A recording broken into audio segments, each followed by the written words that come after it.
Boa noite a todos, graça e paz do Senhor Jesus, amém? Eu convido você nesse momento a juntar comigo. Na semana passada nós começamos o projeto do estudo, de aprender a estudar a palavra do Senhor e aprender a desvendar os mistérios da Escritura Sagrada. Eu convido você, independente da sua religião, a sua fé, a sua crença, se você ama o Senhor de todo o seu coração e gostaria de conhecê-lo verdadeiramente, a você juntar junto comigo e vamos aventurar no livro, nas Sagradas Escrituras e aprender o que o Senhor tem para nos ensinar. Amém?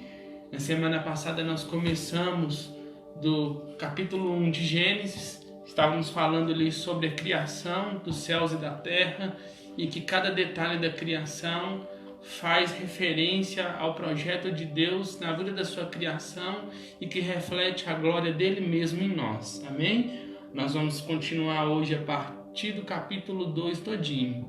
E assim, a cada vídeo que formos fazendo, vamos ir avançando, capítulo por capítulo da Bíblia. Amém?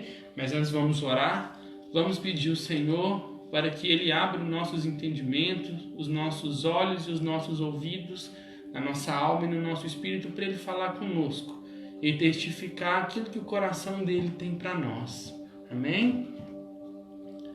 Senhor, nosso Deus, nosso Pai, nós agradecemos ao Senhor por mais esse momento na Tua presença, por a leitura da palavra que vamos fazer. Pedimos ao Senhor, Pai, que abra os nossos olhos, os nossos entendimentos, ó Pai, para que possamos, ó Pai, compreender o que o Senhor tem a nos ensinar e que através das Sagradas Escrituras, ó Pai, nós venhamos nos tornar pessoas mais cheias do Senhor, mais amáveis, mais tolerantes e mais, ó Pai, com aqueles atributos que o Senhor tem nos comunicado: o amor, a paciência, a bondade, a misericórdia, Pai.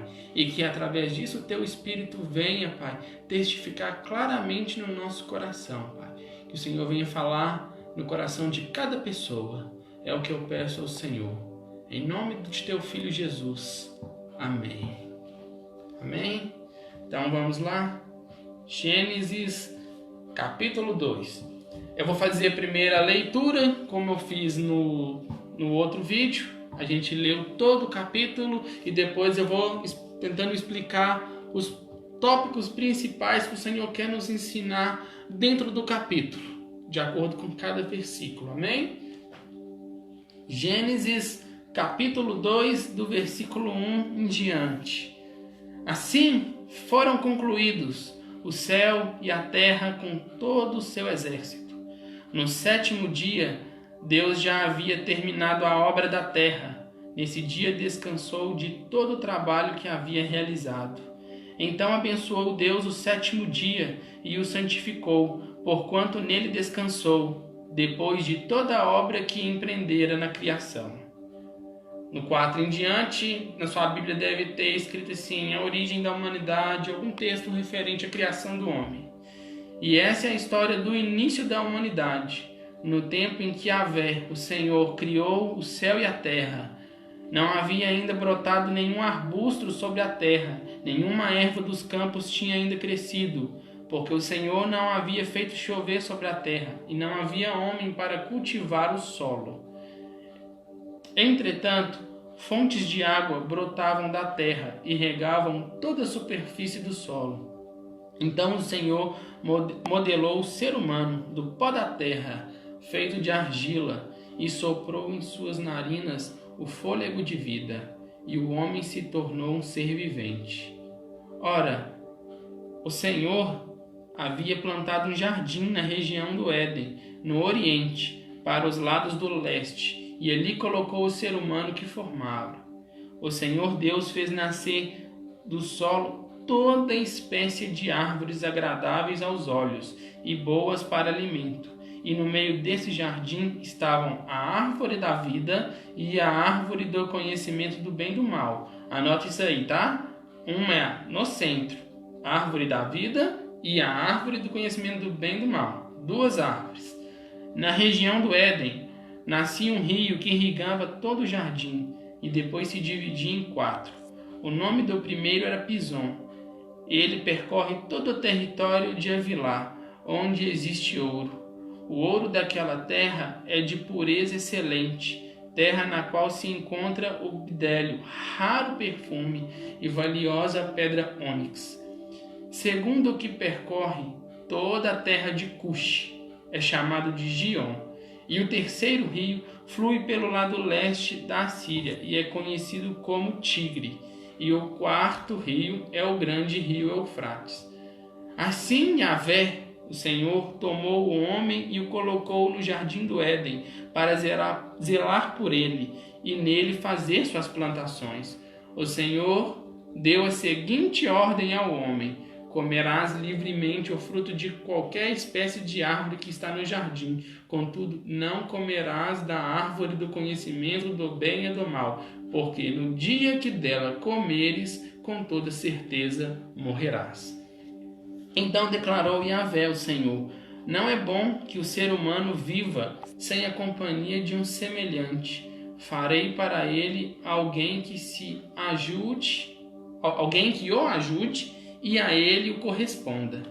Sendo assim, o Senhor modelou do solo todos os animais selvagens da terra e as aves do céu, e em seguida trouxe a presença do homem. Lembra que o Senhor fez? Faça-se isso, faça-se aquilo. Assim fez o Senhor, do pó da terra, com a voz dele, todos os animais. E depois de ter feito o homem, ele trouxe a presença do homem, para ver como este o chamaria. E o nome que o homem desse a cada ser vivo, esse precisamente seria o seu nome. E desse modo o homem nomeou a todos os animais, os rebanhos domésticos, as aves dos céus e a todas as feras. Entretanto, não se encontrou para o próprio ser humano alguém que com ele cooperasse e a ele correspondesse intimamente. Então Yahvé, o Senhor, fez Adão cair em profundo sono, e enquanto este dormia, retirou-lhe parte de um dos lados do corpo e uma costela, e fechou o lugar com carne. E com a costela que havia tirado do homem, o Senhor modelou uma mulher e a conduziu até ele. E então exclamou Adão: esta sim é osso dos meus ossos e carne da minha carne. Ela será chamada mulher, porque do homem foi extraída. Por esse motivo é que o homem deixa a guarda de seu pai e sua mãe para se unir à sua mulher, e eles se tornam uma só carne. E o homem e a mulher viviam nus e não se envergonhavam. Amém? Mais uma vez, assim como no capítulo 1, o Senhor deu claros sinais na criação literal que Ele fez, as obras maravilhosas que Ele pretendia fazer conosco, dentro do ser dele. O capítulo 2 também continua trazendo essa referência. Quando a gente vai lá no início e fala o sétimo dia, porque até no capítulo 1 nós estamos vendo toda a criação em 6 dias. Aqui, nos primeiros versículos, nós temos uma continuação do capítulo 1, que foi jogado no capítulo 2, que está falando do sétimo dia. Mas é uma coisa muito interessante de se falar. No sétimo dia, o Senhor abençoou o sétimo dia e o santificou, porquanto nele descansou, depois de toda a obra que empreendera na criação. Mas como assim? Deus descansa? Deus se cansa de alguma coisa que Ele faz? É como se o poder do Senhor fosse limitado? A gente pode pensar assim, mas claramente que não. Por que o Senhor, então, abençoou o sétimo dia, o santificou? Porque Ele descansou. O que essa palavra descansar quer dizer no propósito de Deus? Sabemos que o Senhor não se cansa. Então eu vou dar aqui o que o Senhor falou para mim. Às vezes eu vou ler, gente, porque aquilo que o Senhor coloca no meu coração, Ele me manda escrever. Então eu escrevo para facilitar. O que o Senhor falou para mim sobre esse descanso. O sétimo dia.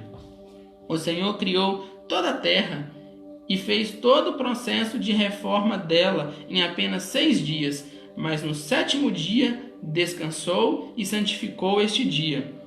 Afinal, por que o Senhor criou a terra em 6 dias? Porque no sétimo dia Deus descansou? Mais uma vez, vemos claramente que o Senhor, usando linguagens simbólicas para profetizar a sua criação. Sabemos que o Senhor nunca se cansa, que seu poder e sabedoria são insondáveis e incompreensíveis. A prova disso, Isaías 40, 28. Se você tiver com a Bíblia no telefone, se você tiver com a Bíblia perto, se você quiser acompanhar, amém?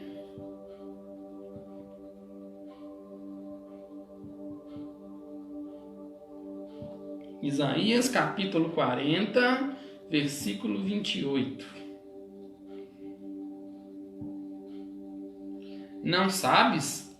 Não ouvistes que o eterno Yahvé, o Senhor, o Criador de toda a terra, não se cansa, nem fica exausto? Sua sabedoria é insondável, seu conhecimento é incompreensível. Então nós já temos em Isaías 40, 28 a confirmação de que o Senhor não se cansa. Então essa palavra descansar que está em Gênesis capítulo 2 está falando de outro tipo de descanso. Não desse tipo de fadiga como nós sentimos quando nós trabalhamos, fazendo alguma coisa em excesso e ficamos cansados.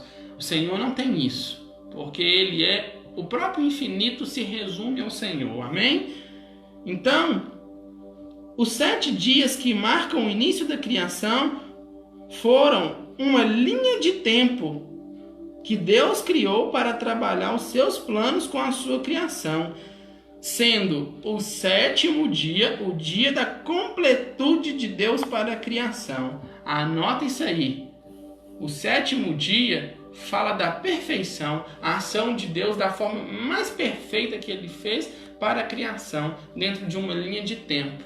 Lembra que eu falei no capítulo 1, no estudo anterior, que o Senhor, Ele não se restringe a tempo, mas para Ele trabalhar com a sua criação, Ele precisa criar uma linha de tempo para Ele poder trabalhar e para o ser humano poder conhecê-lo dentro dessa linha de tempo. Ao longo de toda a era, o Senhor tem nos ensinado pelo tempo a pessoa dele. Amém? Mas o que é a completude de Deus?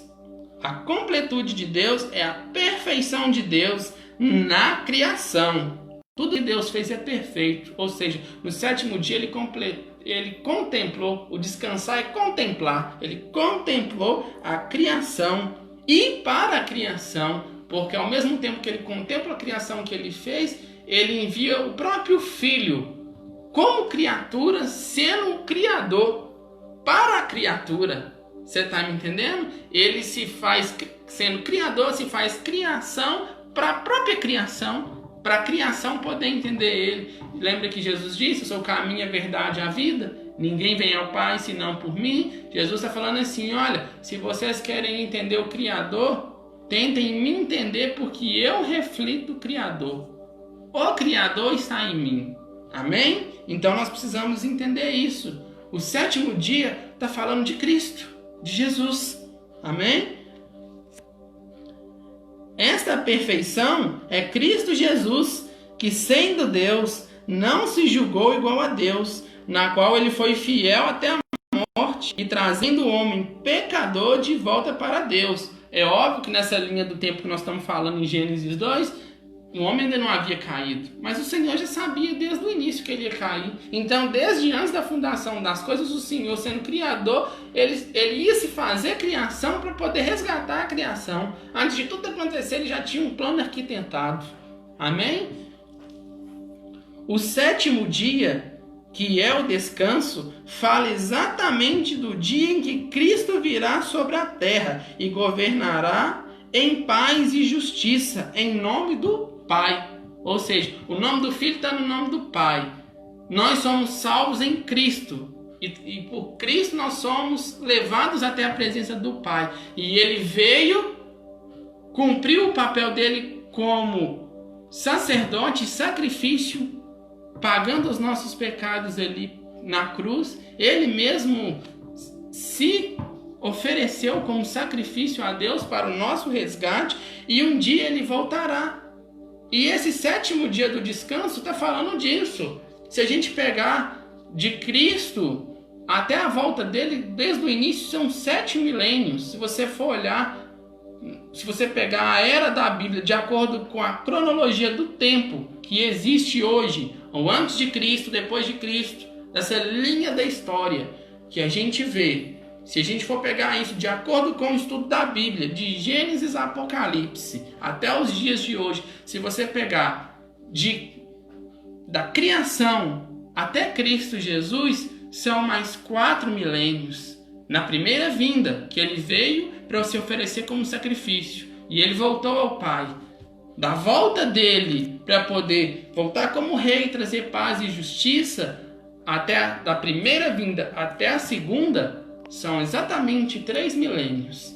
Por isso o 7º dia, que é o sábado do descanso, está falando do dia que o Senhor vai voltar e trazer descanso para nós. E é inegável para qualquer pessoa, independente de qual é a crença, ou se a pessoa não crê em absolutamente nada, somente naquilo que a ciência diz, mas o fato é, para todos nós temos entendimento que o mundo precisa de paz. O mundo está cada vez caminhando terrivelmente de mal a pior. E quanto mais ciência nós temos, mais evolução, parece que nós estamos regredindo.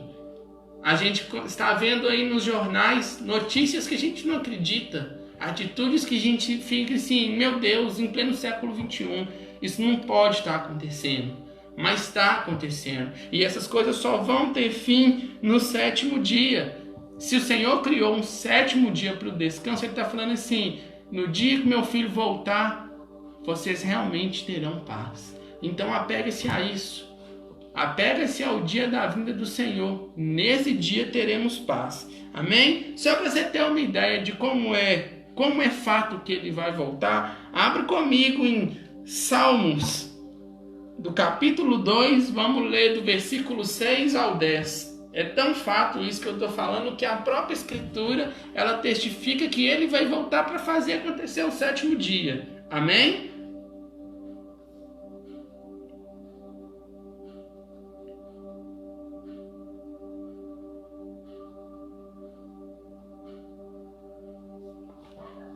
Salmos capítulo 2, do versículo 6 ao 10. Fui eu que consagrei o meu rei sobre Sião, meu monte sagrado. Eu, o Senhor, falando. Esse rei é maiúsculo. Não está falando, ele consagrou, por exemplo, quem escreveu o Salmo foi Davi. Então muita gente pensa, o Senhor ungiu a Davi, mas esse rei aqui também está maiúsculo. Eu consagrei o eu maiúsculo e o rei maiúsculo, ou seja, o pai consagrou o filho rei. Amém? Fui eu quem consagrei o meu filho rei sobre Sião, meu monte sagrado. Proclamei o decreto do Senhor e ele me disse: Tu és meu filho, ao filho lá maiúsculo, e hoje te gerei. Pede, e eu te darei as nações como herança, os confins da terra como tua propriedade. Quem é esse que vai reinar sobre todas as nações? Cristo. Tu as regerás com cetro de ferro, como um vaso de oleiro as espatifarás. Por que ele está falando cetro de ferro? Porque o reino do Senhor é paz, amor e justiça. Se alguém tiver contra isso, gente, não adianta pedir quando Cristo voltar, que ele não vai ser amor com quem não quer o amor dele. Ele vai ser justiça. Então, por isso que vem logo abaixo o conselho. Porque certo que ele vai vir e ele vai reinar, a gente gostando ou não. Então, nós devemos nos pegar ao paz, o amor e a justiça que ele nos dá, porque ele vai vir para estabelecer isso. E quem não tiver a favor disso, infelizmente, meu querido, eu tenho uma triste notícia para te dar. Você não vai perseverar. Por isso que o salmista fala: por isso, ó reis, sede prudentes, aceitai a correção, magistrados da terra. Servi ao Senhor com temor e vivei nele com alegria e tremor. Amém? Até aqui no 11 é o suficiente. Se você quiser, você pode continuar ou ler até esse salmo todo. É um salmo messiânico, é um salmo lindo. Mas o fato é, apeguemos no Senhor, porque o reino dele vai vir. Quando a gente menos esperar, o reino dele vai ser estabelecido. E a gente vai contemplar o maior reino de amor, paz e justiça. Coisas que a gente nunca viu, a gente vai ver. Gente, coisas insondáveis. Então, vamos esperar em Cristo. Porque as Escrituras todas estão falando de Cristo. Amém? O homem criado do pó da terra. Vamos voltar lá em Gênesis.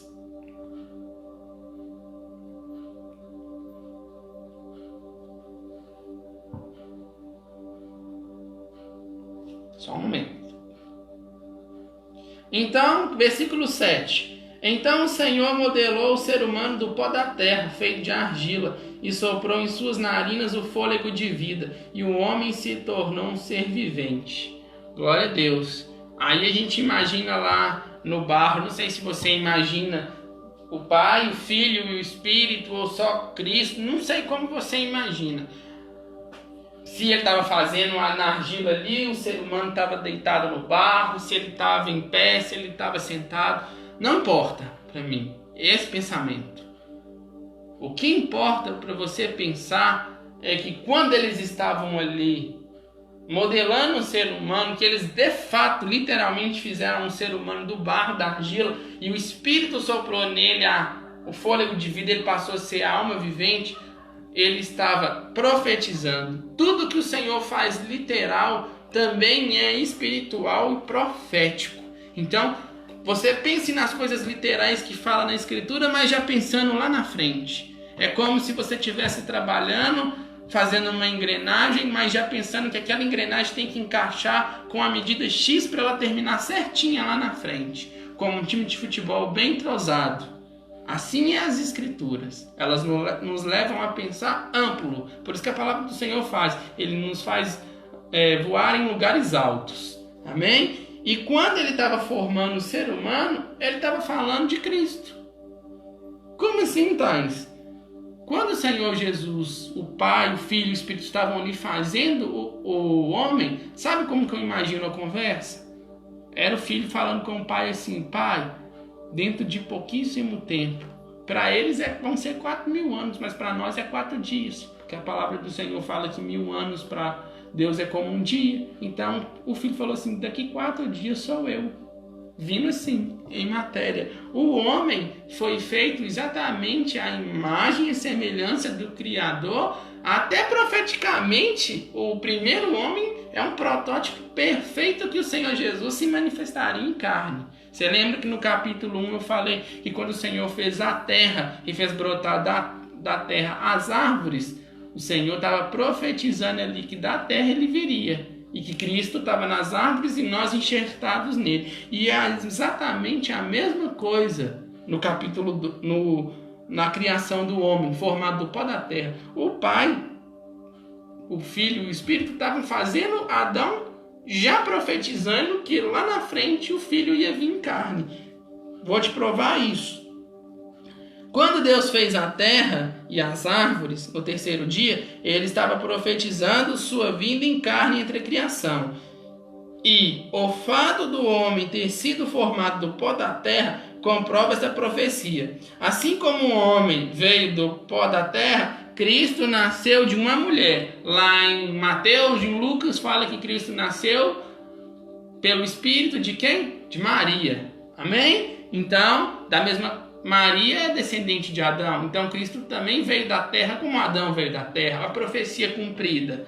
E assim como o Espírito soprou o fôlego de vida, Cristo foi concebido pela vida que havia no Espírito Santo.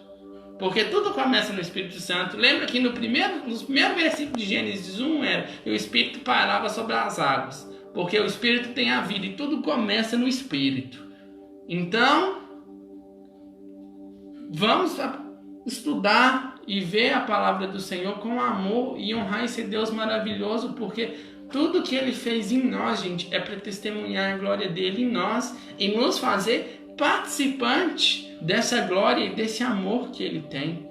Amém? Olha que coisa linda. O Senhor criou Adão e criou o homem profetizando, Ele mesmo vindo como criatura por nós. Lembra que eu falei que a perfeição, agora há pouco, do Senhor era Cristo, que que o sétimo dia era a contemplação do Senhor na criação e para a criação. Por quê? O Senhor colocou o testemunho da glória dele em nós, em toda a terra, que é a sua criação, e para a criação, porque Cristo, sendo Criador, se fez criatura por nós. Então nós temos que amar muito esse Deus. Amém? 1 Coríntios, capítulo 15, versículo 45. Essa é a prova. Tudo que eu vou falar, gente, quando eu der falar assim, a prova é escritura. Você pode saber que vai ter um texto bíblico.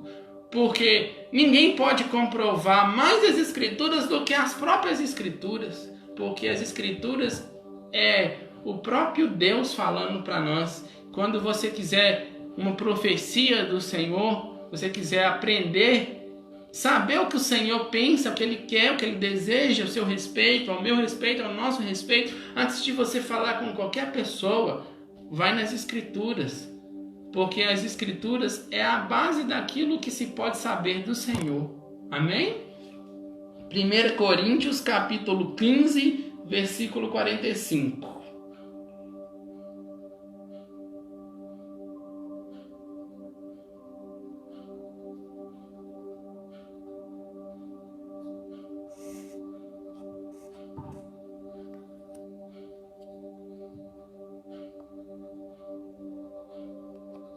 Primeiro Coríntios 15, versículo 45.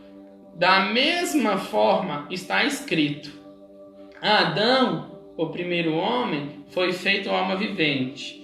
Da terra, ele foi feito alma vivente pelo Espírito. O último Adão, no entanto, é espírito vivificante. Quem é o último Adão? É Cristo, vindo pelo Espírito Santo. O Verbo se fez carne. Olha que coisa mais linda. A própria Escritura prova para a gente aquilo que a gente precisa saber sobre a pessoa maravilhosa que é Deus. Sabe? Quanto mais eu estudo, mais eu procuro conhecer esse Deus, eu começo a descobrir que mais frágil, mais debilitado eu sou e mais eu preciso dele e mais eu preciso conhecê-lo. E é por isso que eu compartilho isso com você. Porque a alegria do meu coração é saber que, assim como eu, você também deseja muito conhecer esse Deus. Não por religião, mas pela pessoa que Ele é. Porque Ele é simplesmente maravilhoso. O Jardim do Éden. Nota, gente, que Ele fez o homem e depois Ele colocou num jardim. Vamos lá em Gênesis.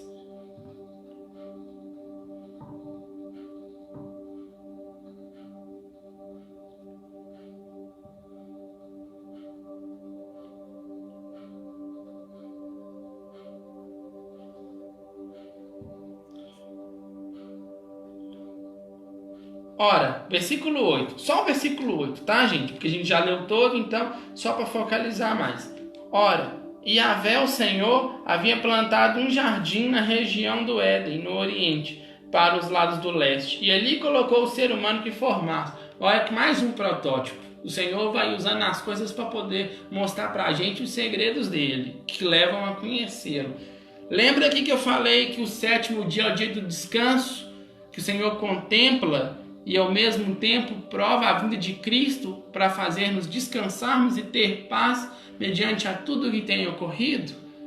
Ora, gente, se Cristo, Ele é esse rei messiânico que está em Salmo capítulo 2, que se fez carne, que pagou um preço por nós, que nos salvou, e Ele vai vir para realizar o sétimo dia, que é dar descanso para nós, mediante a tudo que tem acontecido. Se Ele vai dar descanso para nós e para a terra, o que é o Jardim do Éden? É um protótipo. E Ele colocou o homem no Jardim do Éden. E Adão é o protótipo de Cristo. Então, logo, o Jardim do Éden é um protótipo do reino de Cristo. Simplesmente isso. Vou ler aqui para vocês verem. Se o sábado de descanso significa o reino de Cristo, o Jardim do Éden é um protótipo deste reino. Note que o jardim possuía um rio que irrigava todo o jardim e depois se dividia em outros 4 rios. Isso significa que no tempo do milênio, que o milênio, gente, o 1000 anos que fala lá em Apocalipse do reino de Cristo é apenas uma pequena entrada daquilo que será realmente o reino do Senhor. Vem 1000 para depois a eternidade com ele. Então isso aqui é só um protótipo do reino. Só está dando uma pequena demonstração. E pelas pequenas demonstrações a gente já sabe mais do que suficiente quem é o Senhor.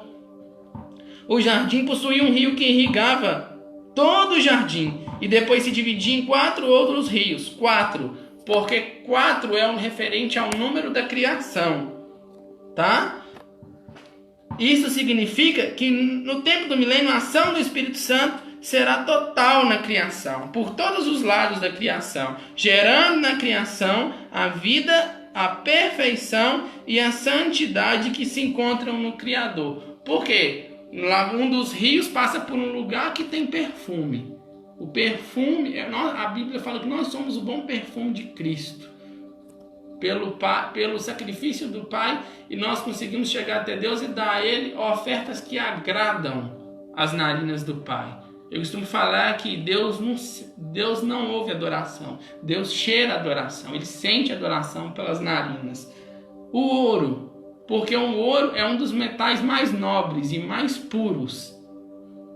Então aqui o ouro já faz referência à santidade e à perfeição do Senhor na criação. Ezequiel, vamos lá, para a gente ter uma noção do como que vai ser lindo esse reino, gente. Ezequiel, capítulo 47, versículos 7 ao 9.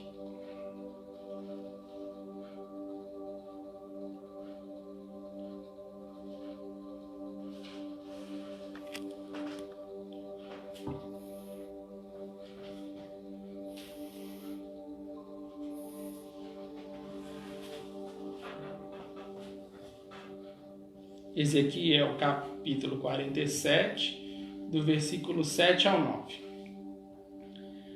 Assim que cheguei, notei muitas árvores em cada lado do rio, e ele me revelou: estas águas fluem para o leste, em direção à região oriental, até o rio Arabá e o vale do rio Jordão. Olha só, 4 lugares, chegando ao Mar Morto no fim. E ao entrarem nas águas salgadas, estas águas se tornam doces e saudáveis. Lembra que por onde o Espírito passa tudo há vida? Significa que o Espírito Santo, o rio que sai do centro, o trono de Deus, o próprio Deus, o Espírito Santo, ele sai em toda a criação e ele transforma a criação, gerando a perfeição que tem no Criador, gerando vida e a santidade. Para falar um pouco sobre essa santidade do Senhor, o ouro. Vamos lá. Malaquias, capítulo 3, versículo 3.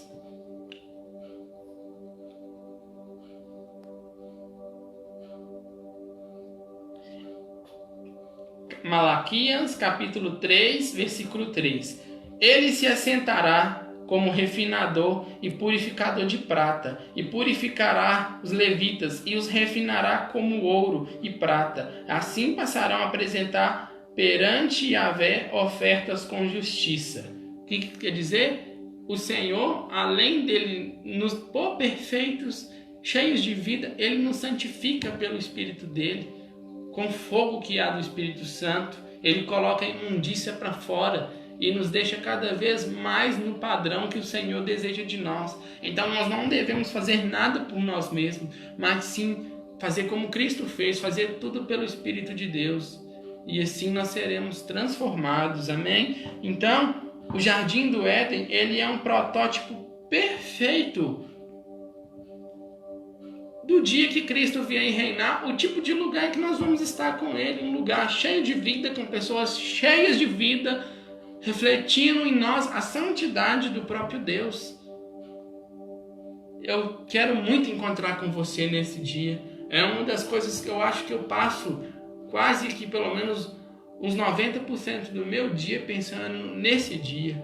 No dia que nós todos vamos encontrar com o nosso Criador lá e honrá-lo, cheio de alegria, cheio de felicidade, sem lágrimas, sem as coisas desse mundo que terão ficado para trás. Eu quero muito te encontrar lá, meu irmão. Em nome de Jesus, nós vamos nos encontrar lá. Amém?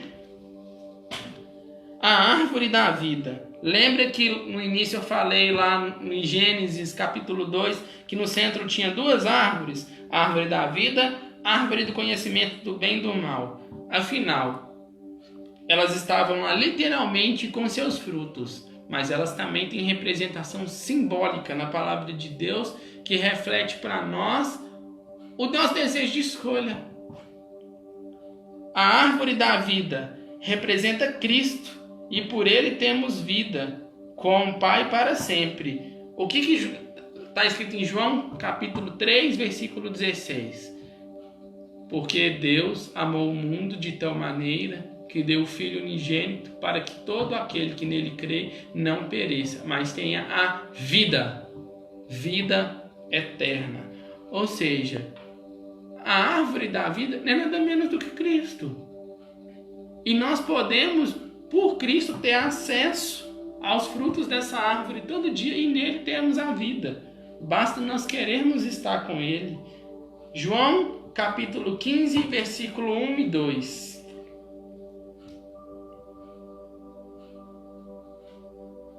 Olha como que Cristo é a árvore da vida. João capítulo 15, versículo 1 e 2. Eu sou a videira verdadeira, meu pai é o agricultor. Eu sou a videira verdadeira, a árvore da vida. Todo ramo que estando em mim não dá fruto, ele retira, e todo que dá fruto, ele limpa, para que dê mais fruto ainda. Olha só então, se Cristo é a árvore da vida, nós estamos cheios de vida porque estamos enxertados nele. Basta nós escolhermos. E a árvore do conhecimento do bem e do mal? A árvore do conhecimento do bem e do mal representa o livre-arbítrio que o Senhor nos deu. Nós, como seres humanos, como criaturas de Deus, temos capacidade de fazer nossas escolhas. A questão que eu pergunto para vocês é: temos capacidade, e mais que capacidade, nós temos vontade de procurar a colocar o Senhor dentro das nossas escolhas? Será que eu e você temos decidido por Cristo? Ou nós temos decidido pelo que a maioria acha? Se eu tenho um determinado pensamento, aí fulano, porque achar que o meu pensamento é bonitinho, ele determina. Quantas vezes nós temos colocado Deus dentro das nossas escolhas? Deuteronômio, capítulo 30, do 15 ao 20, fala sobre isso.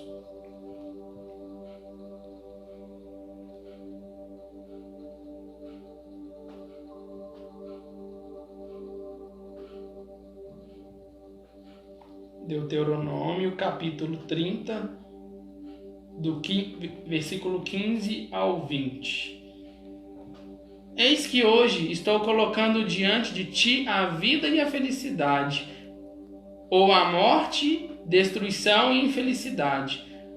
Portanto, hoje te ordeno que ames a Yahvé, o Senhor teu Deus, andando em todos os seus santos caminhos e guardando todos os seus mandamentos, decretos e ordenanças. Assim tereis vida plena e muito crescerás em número, e o Eterno teu Deus te abençoará na terra em que estais entrando, a fim de tomares posse dela. Contudo, se teu coração te desviar e não ouvirdes, e te deixares de seduzir, e te prostrares em culto diante de outros deuses, e os servires, eu vos declaro neste momento solene: é certo que serás destruído e perecerás. Não prolongarás teus dias sobre a face da terra, em que ao atravessar o Jordão, estás entrando para dela tomar posse. Isso tudo Moisés falando sobre a lei do Senhor, para as pessoas decidirem: obediência e bênção, desobediência e maldição. Muito simples. Versículo 19. Hoje invoco o céu e a terra como testemunhas contra ti, de que apresentei claramente diante de ti os caminhos da vida e da morte, a bênção e a maldição. Escolhe, pois, o caminho da vida, para que viva plenamente tu e tua descendência. Aí Moisés falando: eu apresentei mas eu rogo-te, escolha o que é melhor, amando a Yahvé, o Senhor teu Deus, obedecendo a sua voz e apegando-te, ó Israel, a ele, porquanto disso depende a tua vida e o prolongamento dos teus dias. Assim poderás habitar sobre este solo que Yahvé jurou dar a teus pais na antiguidade, Abraão, Isaque e Jacó. Então aqui, esse texto todo aqui de Deuteronômio está falando sobre escolha. Está falando assim, vocês sabem, se vocês obedecerem ao Senhor e amá-lo, bênção. Se vocês desobedecerem e não andarem, maldição. E não é o Senhor que põe o castigo. O pecado gera a consequência com o castigo. Então, meu querido, sobre a árvore do conhecimento do bem e do mal, o que eu aprendo? Nós temos a capacidade de fazer escolhas. Mas agora eu te falo como Moisés falou ao povo de Israel. Por que você vai escolher um caminho que você sabe que vai sofrer? Eu te peço, com o amor que eu tenho por você em Cristo Jesus, porque eu não estaria fazendo esses estudos se o Senhor não colocasse no meu coração o desejo de ensinar e compartilhar o amor que Ele tem me ensinado.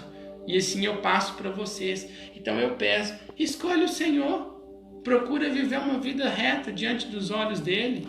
Depois, quando esse estudo acabar, fecha a porta do teu quarto e fala com o Senhor, Senhor, como que está a minha vida? Como que está? Está do jeito que o Senhor agrada? O que eu posso fazer para agradá-lo?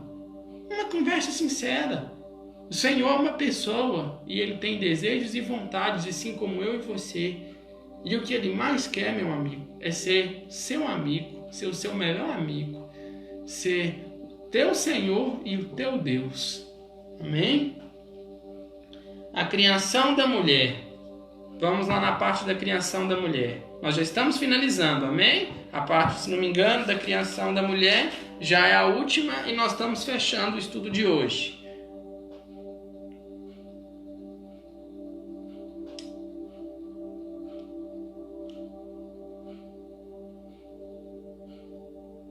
Só um minutinho que o telefone aqui travou um pouquinho. Tem uma outra coisa que eu acho muito interessante disso aqui e que serve para os nossos dias. No versículo 19 fala assim: sendo assim, o Senhor modelou do solo todos os animais selvagens e todas as aves do céu. Em seguida trouxe a presença do homem, para ver como estes o chamaria. E o nome que um homem desse a cada ser vivo, esse precisamente seria o seu nome. Na ciência, gente, não desrespeitando a ciência, é óbvio que a ciência é muito importante para a gente, trouxe muita coisa boa. Glória a Deus pelo Senhor ter dado inteligência para cada cientista, igual tem cientistas descobrindo a vacina para o coronavírus agora. Mas eu queria te levar a uma incógnita perante esse versículo 19. Teve uma pessoa, um grande cientista, se não me engano, no século XVIII, século XIX, ele chamava Darwin, na Inglaterra. Ele falou sobre algo que se chama origem das espécies. E no pensamento de Darwin, as espécies foram evoluindo com o tempo, de acordo com seu gênero, classe e família. Isso pode ter algum sentido? Pode, claro. E que o próprio ser humano foi evoluindo com o tempo? Sim. Mas eu penso, seriamente, vendo os fatos que nós temos chegado, se nós realmente estamos evoluindo. Gente, esse homem aqui, ele sozinho, ele nomeou toda a espécie de animal e planta. Ele tinha 100% da inteligência humana, a ponto dele nomear. Você conheceu alguém assim? Eu vou para te dizer, nem Einstein, a teoria da relatividade, supera isso aqui.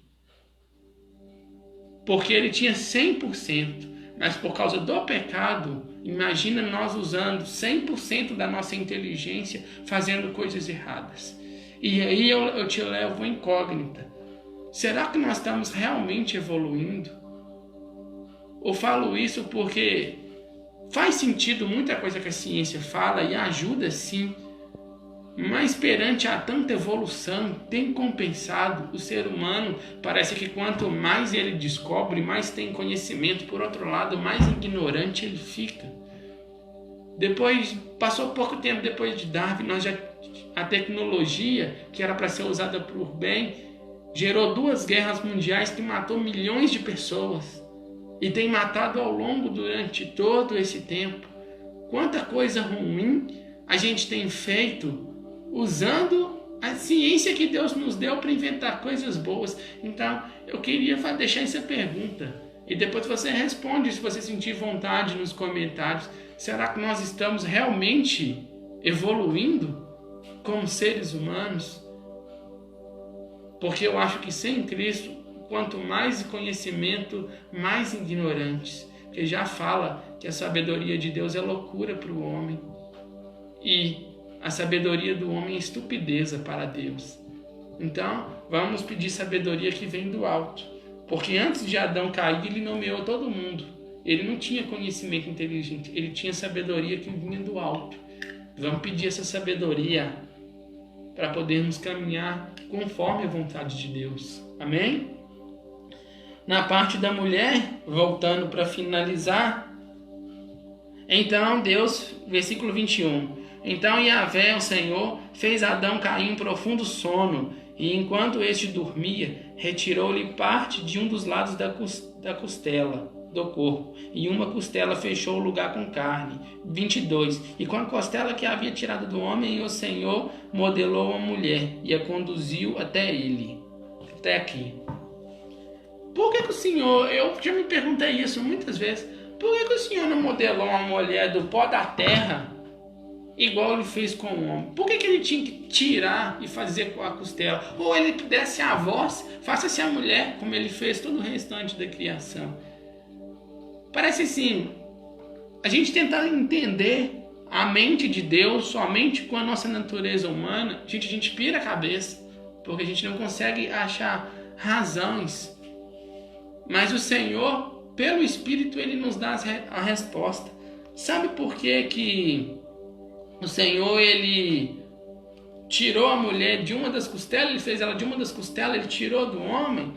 Porque se Adão é um protótipo de Cristo, a mulher não representa nada mais a menos do que a igreja de Cristo. E quando eu falo igreja de Cristo, meu querido, eu não estou falando de denominação, de placa, não. Igreja pentecostal tal, igreja batista, igreja universal, não estou falando de placas. Eu estou falando de um povo que foi comprado e remido pelo sangue do Cordeiro. Por isso que foi tirado da costela de Adão. É todos os servos do Senhor, de todas as eras, do Velho Testamento até o dia de hoje, este povo é representado por Eva, que foi tirado pelo Senhor. Amém? Olha que mistério maravilhoso. O Senhor fez a mulher um protótipo de nós e mostrando um plano do Filho para nós. Amém? O Senhor fez cair um forte sono no homem e tirou-lhe uma das costelas. E desta fez a mulher. A mulher representa a igreja, toda a congregação do povo de Deus, salvos e comprados pelo sangue de Cristo. Apocalipse 5:9 fala desse povo, que somos nós. Vamos lá, livro de Apocalipse, capítulo 5, versículo 9. E eles cantavam um cântico novo. Tu és digno de tomar o livro e abrir os selos, porque foste morto, e com teu sangue compraste para Deus homens de toda a tribo, língua, povo e nação. Eu e você. Com o sangue dele, ele nos comprou, ou seja, da carne do homem foi tirada a mulher, do sangue de Cristo foi gerada a igreja. Amém? E mais, assim como a mulher era parte do homem, carne da mesma carne, nós somos uma só carne com Cristo. Somos o DNA de Cristo, corpo dele, feitos a sua esposa. Isaías 54:5. Isaías capítulo 54, versículo 5. Só para a gente fechar o estudo de Gênesis que está falando dessa parte da mulher. Como que nós somos a esposa do Senhor? O povo de Deus.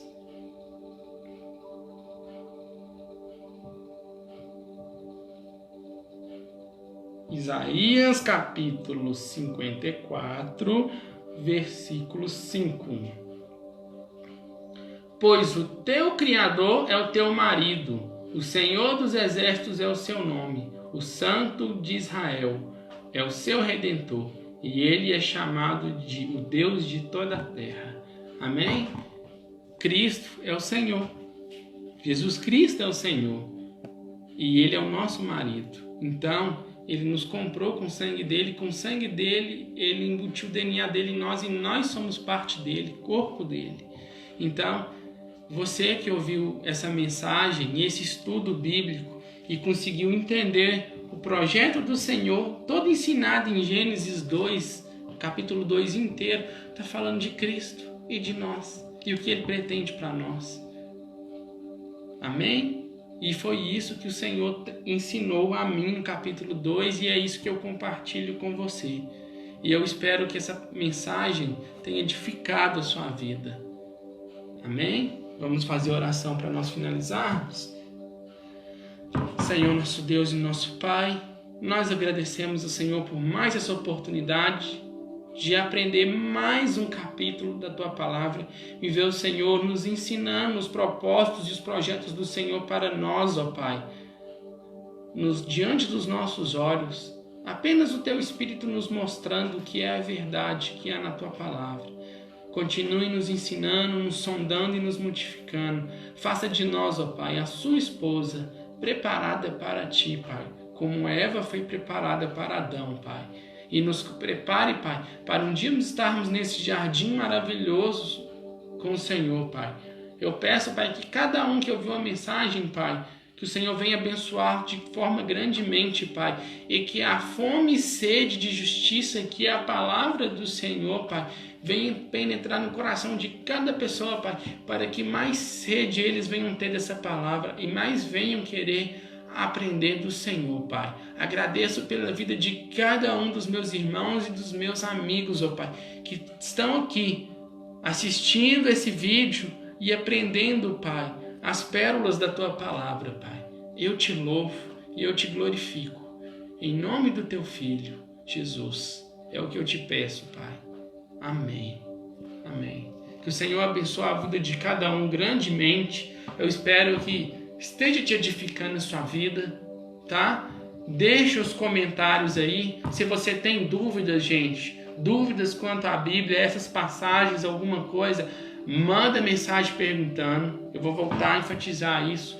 Aqui está o propósito do estudo, não é eu fazer uma pregação e você ouvir, não. É um estudo e você compreender o que a palavra do Senhor diz e você sair esclarecido da palavra do Senhor. Então, se você tem dúvida, pergunta, que nós vamos fazer vou ter o maior amor em poder explicar. E se eu não souber, o Senhor revela a outras pessoas que estão apoiando o projeto a poder estar respondendo. Amém? Nós estamos com um canal no YouTube também, que é o canal Vivendo com o Olhar de Cristo. Você pode assistir estes estudos por lá também. E se você tem alguém que você gostaria de compartilhar a mensagem, que quer aprender a palavra, às vezes a pessoa não tem um Facebook, ela pode entrar por lá no canal e lá ela assiste. Amém? Eu vou deixar a descrição aqui embaixo no canal depois, no YouTube. Se vocês quiserem assistir por lá, compartilhar com amigos por lá, não tem problema. E se tiver pergunta, compartilha. E que o amor do Senhor venha estar no coração de cada um de vocês, como está no meu coração. E que a paz do Senhor, que excede todo entendimento, venha reinar no nosso coração. Em nome de Jesus. Amém. Fiquem com Deus.